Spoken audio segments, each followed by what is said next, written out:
Four people have been killed in the Sambhal violence after police named Samajwadi Party MP Ziaur Rahman Barq. Now an internal rivalry angle has further emerged. Police have claimed that the firing happened due to two reasons. One, due to the clashes between supporters of the Barq and the Samajwadi Party MLA Iqbal Mahmood Ansari. The FIR, meanwhile, has also revealed that over 200 rioters broke the CCTV and snatched pistols from the cops. Rahul Gandhi is now set to visit the place, and of course, politics continues to escalate. Many questions remain now unanswered with what has happened in Sambhal, but just to give you a little bit of further context, viewers, violence broke out between protesters as well as security forces because a court mandated the survey of a mosque in Sambhal. However, like I said, politics now continues on the matter. There are two leaders of the Samajwadi Party who have been mentioned in the FIR by the cops themselves. Rahul Gandhi has said that he will be visiting Sambhal, and the BJP, of course, continues to blame the opposition as being those behind instigating the brutal violence which has led to the loss of life. But why exactly should such a situation arise in the first place? We take that conversation forward. I have with me Mr. V.N. Rai, former DGP of Uttar Pradesh, Major Mohammad Ali Shah with us, Tahira Hassan also with us, and Mr. Sumit Peer with us on the broadcast as well. But let me begin with Mr. V.N. Rai. Mr. V.N. Rai, as far as the Sambhal case is now concerned, the cops have named certain party leaders in the FIR. Several arrests have been made, over 20 arrests have been made, and over 2,000 people have, unnamed people in fact, are now facing certain charges. The cops now say that the investigation must happen under the National Security Act. Would you agree with this assessment? I will not agree because at the very outset, I must say that the whole matter appears to be very intriguing. The order was passed by a very lower court, civil judges court, the order was passed, and the same day surveyor was sent there. So it is very intriguing. Never government acts in such haste. They should have appealed against the order. I don't comment on the order. It may be correct. It may not have been upheld by higher court. The government must have gone in appeal against this judgment. So that the day the judgment was passed, immediately a surveyor was appointed, and the same evening he reached there. So it appears that the whole thing is very fishy. I think it should be inquired into.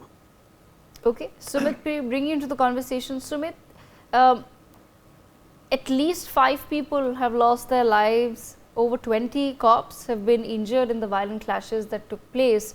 But the politics really continues on the matter. Is there a reason to really be now suspicious as to why there was such a furore over a court-mandated survey to begin with?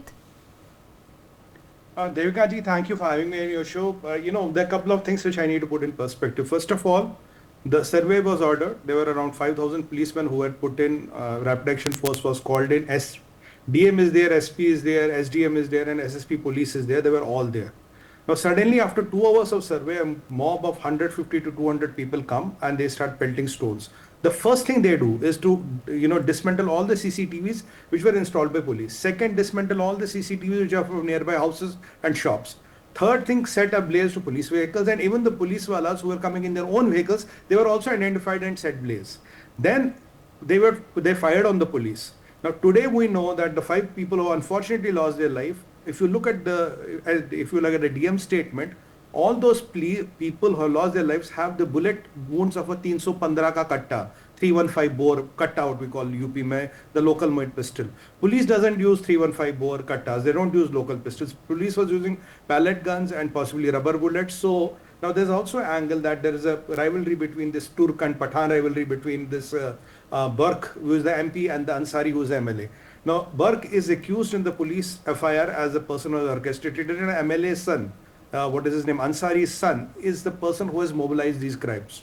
Now, the question here is if 5 people are killed, and all the bullet wounds are not from the police rifles or police guns or the type of weapons which UP police uses. These are from these 315 bore ka katta of the country made pistols. So that means obviously there's something more than what the eye can see. And if you look at the systematic thing of dismantling CCTV cameras, then houses, then attacking police vehicles, then firing on the police and doing all these things, that talks about that you wanted to bring this up, we wanted to flare up the whole issues. And remember, that day only, I was on your channel when Akhilesh Yadav ji said it is orchestrated by BJP so that because you want to cover your electoral defeat, you have been defeated, you have done malpractices in the election, to cover that you are going to do this. Now, when this all comes, and today, when you have the Samajwadi MP and the MLA son named in the affair, and by the way, I think they also met Honorable President of India, Draupadi Murmu ji, trying to say I was not in the town.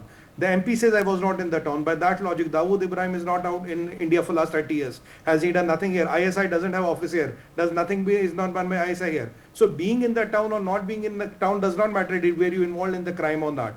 So when this all thing is coming to a logical closure, when we see possible some alleged allegations of involvement of Samajwadi party, now the question is, what is Akhilesh Yadav trying to hide?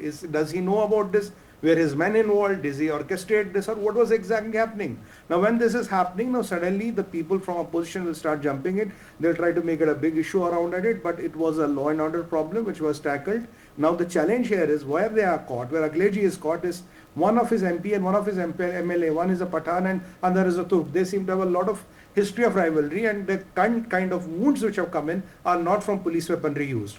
With this kind of information declared by the Honorable District Magistrate and in the public domain, is very, very difficult for them now to go back. The only way to go back and cover their tracks is to put all kind of allegations of Yogi Adityanath, call BJP, call Amit Shah, call Modi, and don't stop at that till the time you are able to hide the facts that you possibly orchestrated this, right? And your people are involved, right? This way or this way, your people are involved. And even that day when you look at the sequence of events on your channel, yes, I told, it was looking at, there was a mob, ma'am, they were trained people.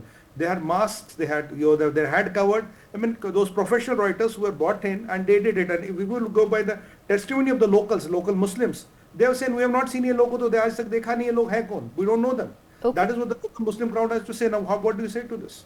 Mr. V.N. Rai, in your assessment, sir, and in your experience, basis what Sumit has also said, when one looks at some of the evidence that has come out in terms of videos and photographs of what was happening, did that protest or did the clashes in any way look organic, or could, or in your assessment, could there be suspicions that have to be raised on everything being pre-planned and orchestrated? If you leave it to me, in my opinion, the whole thing has been orchestrated. The officials, they miserably failed in their duty, and basic question which I was asking has not been answered. Why there was so hurry? A lower court, a civil judge's court passed an order. The same day the surveyor reaches the mosque, government should have gone in appeal to a higher court. There were 3-4 chances, 3-4 higher courts which were available where government could have gone and said that it will create law and order issues. And very happily, the order was passed, and very happily, the situation was allowed to worsen. So personally, I feel that it is all because of the mishandling, and rather, if I am allowed to say, it was a deliberate act to vitiate the communal situation of the township. So I think this needs answers. Before going to the later developments, we will have to find out answers for this, the initial thing. Okay, Major Mohammad Ali Shah, bringing to the conversation. Peter Shah, why should it be then so easy to bring together a mob against people who are simply carrying out a decision of the court? This is not something as though it was a group of people belonging to one religion who decided to go and conduct a survey of a mosque. Yes, religious sensibilities are at an all-time high at the moment in the country, one can say, but why has it become so easy, or why rather should it be so easy to collect a mob to really start, pelting stones at the police force? Devika, you are right, and I totally agree with you. And this is very, very objectionable, reprehensible. We cannot take law in our hands. We cannot gather a mob for people who are practicing the ruling of the High Court. A survey is more than welcome. There's no problem with the survey at all. It will only clear the air. It will only let people know what exactly was there. That's a different thing. In fact, I condemn the violence that took place, and it should be condemned by everyone. Violence is not the answer. The only way forward should be peace, dialogue, and communal harmony. We should together solve any problem. Having said that, I say the Places of Worship Act of 1991, it should be honored. A lot of people have a problem with that. Well, I will tell you, yes, I will not contest the fact that when the invaders came in, like for example, when the Mughals came in, they did break temples, which is very sad, unfortunate, and I wish that had not happened. But they built mosques over that, some of them, yes, I will not deny that as well. But then, again, that's what invaders do. One cannot, it will be unfair to say, oh, Muslims did that, the invaders did that. Now, thereafter, the Muslims were practicing their namaz and their religious prayers, and religion is a very, very personal matter, in fact. So when that was interrupted, it was people would take objection to that. They're like, oh, we've been practicing, we've been praying here. It could be anywhere, a place of worship. It could be a temple, it could be a mosque, it could be a church, it could be a synagogue, it could be a gurdwara, it could be anything. So the Places of Worship Act should be honored because it's a ruling by the court. It's a ruling, it's a law of the land. A lot of people would say, no, this is what it came about and this is what appeasement and such things, people will term it whatever. But it's not about mosque. When you talk about appeasement, it's not only about mosque, it's about every place of worship. So when there is already a Places of Worship Act existing, they happened Ram Janam Bhoomi, they happened other places as well. So when the Ayodhya issue, Ram Janam Bhoomi issue had taken place at that time, the former Vice Chancellor of the Aligarh Muslim University, why I'm quoting him is because the Vice Chancellor of Aligarh Muslim University within the Muslim community is a well-respected man.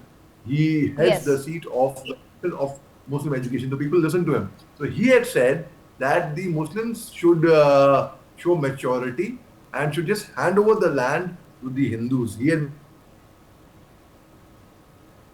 mentioned this. The reason he had cited was because when the Supreme Court ruling comes, and it comes not in your favor, you would have no other option but to hand over the land forcefully, and it would be very embarrassing for you. You might as well show magnanimity, use it as a chance to build bridges for communal harmony.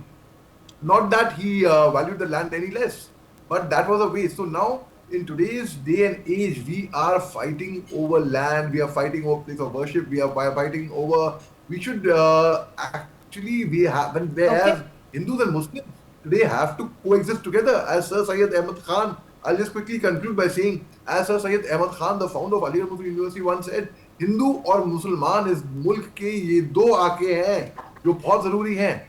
एक आंख बीच में भी चोट लग जाए तो देश अंधा हो जाएगा. This is what he had said. So it's very, very long. I'll just conclude by saying, this is a fist, 5 fingers, Devika. One finger also gets fractured, and we cannot clench the fist. So united we stand, divided we fall. It'll be very difficult for us to stand together as one nation otherwise. Yes, Devika. Okay, Taira Hassan, bring you to the conversation. Taira Hassan, do these sort of violent protests, attempts to create religious disharmony, do they somewhere then also indicate or is a message being sent that today we are not ready to even listen to the courts, because ultimately everyone does have the right to go before the courts and argue their case before the courts. It's of course very well to say that we all must live together and we must not fight over religious land, etc. Of course, that's all always there. But if there is someone who feels that there has been a historical wrong, and let's go in a civil manner before the courts, argue our case, do a survey, find out the truth and then put that matter to rest. Do these sort of incidents of clashes and violence, is there somewhere now a message being sent out that listen, it doesn't matter who it's coming from, we will not really want to abide by the law? You know, today is the Constitution Day, and the Constitution says very clearly that each and everyone, irrespective to caste, creed and religion, are equal before the law. And the highest court of the land, Supreme Court, as earlier our panelists said, I mean, that is stated very clearly that all religious places that were in existence in 1947 will remain same. This was stated by highest court of the land, Supreme Court. But nobody can justify this communal violence, because if the lower court has passed this order, they can go to the high court, and after this again to the highest court of the land. We have full trust in our courts. It's not like that we don't trust our courts. But another thing is this, how this huge crowd, when everything was well prepared and they were going for the survey, and they knew it very well that might disturb the whole communal harmony, then why not prepared, or it is a failure of the administration? That huge crowd was there. They were chanting slogans also. I mean, this is also a question. That should also be taken in account. And what about the special act, that Worship Act? I mean, is there any other act has come after that, that no, this act will not prevail now? And the second thing which I want to say, that communal harmony must be maintained by the administration. It is a law and order, the law and order is state subject, because it affects common man. The loss of common man's life, property, shelter, livelihood also. So I think it should be taken like that also. And the gist of our constitution is unity in diversity. And we have been living like that for so many years, you know. So why this is started now all of a sudden? Whoever is involved, as Sumit said that few parties, rules are involved, how they reached there, how they took such a big crowd there and disturbed our communal harmony. And why the investigation is taking time. You just take them and keep them behind the bar. Who are these people who are chanting slogans? From where they came with all this katta and all? Question is this, that we should follow today's constitutional day. We must follow our constitution. And try to maintain communal harmony, because I already have told you that it affects common man that goes to earn livelihood every day, you know, who commute, our women who commute every day for their livelihoods, that affects to them, to our women, to our common man.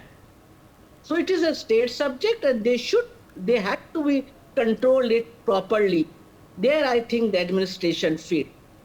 Sumit, is it disrespectful then to the Places of Worship Act, given that there are more and more court cases coming up of how there was a temple in a particular place and then a mosque was built on that? Yes, there were a lot of conversations. Even the RSS chief has addressed this matter, right? When the Ram Janmabhoomi matter was decided, he said that we're not really looking to go into any other such matters. But is it truly disrespectful of any individual today to perhaps approach the court and say that we have our apprehensions and let the court settle that matter? Devgaji, thank you for asking that question. There are three parts of answer. The first part of answer is this particular place.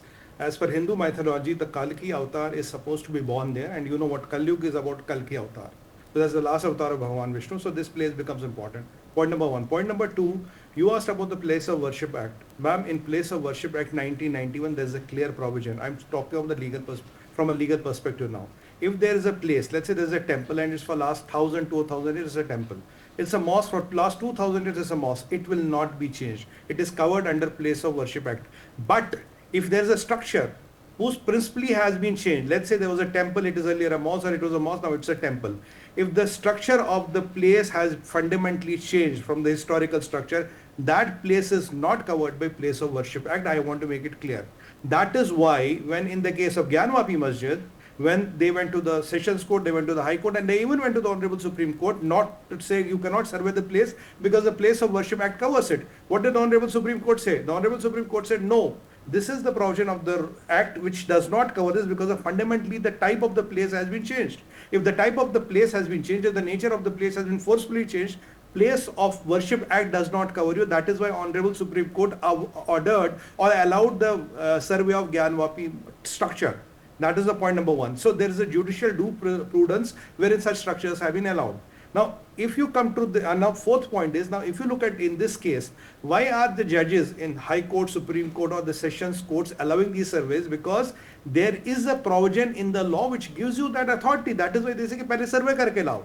If the survey says that the structure is fundamentally changed, yes, it was a temple, it was changed to mosque, or it was a mosque, it was changed to temple. If that condition applies, then the Places of Worship Act does not cover you. That is a very, very clear mandate. You cannot start a dispute on something which is pre-existent, right? You cannot say that somebody mere sapne mein aaya and it happened. But if there is enough evidence on the ground, that is why videography of this place was allowed by the honorable courts. That is why even in the Gyanwapi case, even up to the Honorable Supreme Court, they allowed the survey to happen. They did not interrupt it because there is a provision in the law. So what we don't know, the people generally don't know, Place of Worship Act is not a cover for everything. It's not a fig leaf behind which the things can hide. So that is why the Honorable Court, in its wisdom, as per the rule of the law stated in the Place of Worship Act 1991, allowed the survey to happen. This is the whole reason. Why did last time the Gyanwapi thing did not stand, what did the Honorable Supreme Court did not strike the survey down? Sessions Court, District Court, High Court, Supreme Court, nobody once said now the survey is illegal, you cannot do it.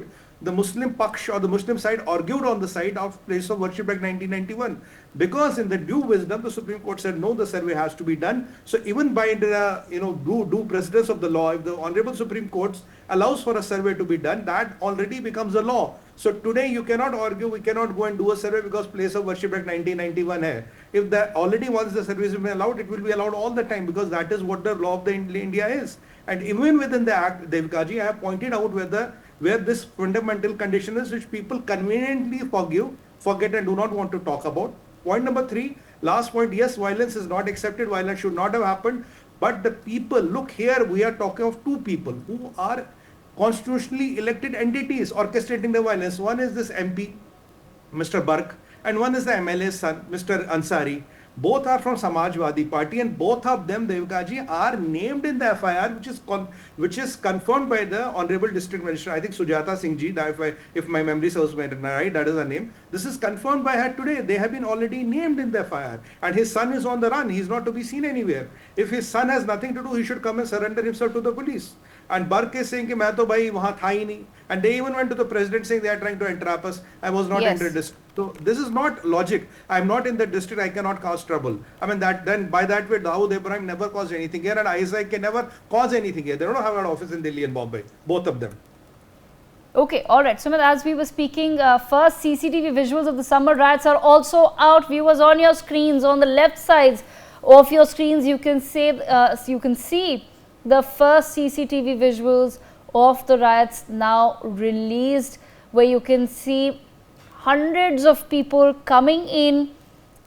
So they're moving in together with stones, then they're withdrawing, then they're going back. It's a huge crowd that you can see pelting stones at the security forces right there on the other side. So these are the first CCTV visuals that have now been released, where you can see clearly faces of some of these rioters and protesters who have caused violence in Sambhal.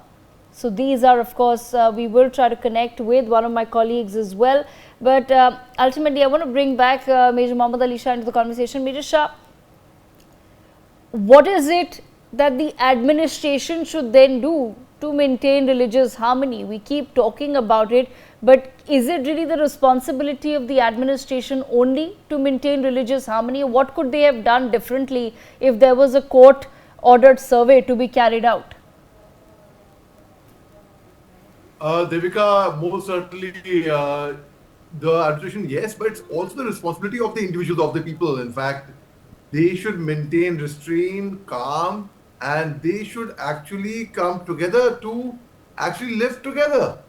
So most certainly, it's not just the administration only; it's also the people on ground over there. It pains me no end to see human beings fighting, irrespective of the caste, creed, religion, region, wherever they belong to. So what can the administration do? Well, I am sure. See, have you noticed one thing, Erika? Whenever there is a communal violence or communal flare-up, have you ever heard in a larger picture any of the politicians' family getting affected, a politician's son or nephew or their blood relative being unfortunately, sadly being affected, becoming a casualty to it? No. So it has all been done by politicians, wherever there's violence. Most of it, all of us is, I would call it, it's politicized. So now, irrespective whether whichever it happened in the past, now, but there's a very common observation that I was making, that politicians' children or their families are hardly affected by it.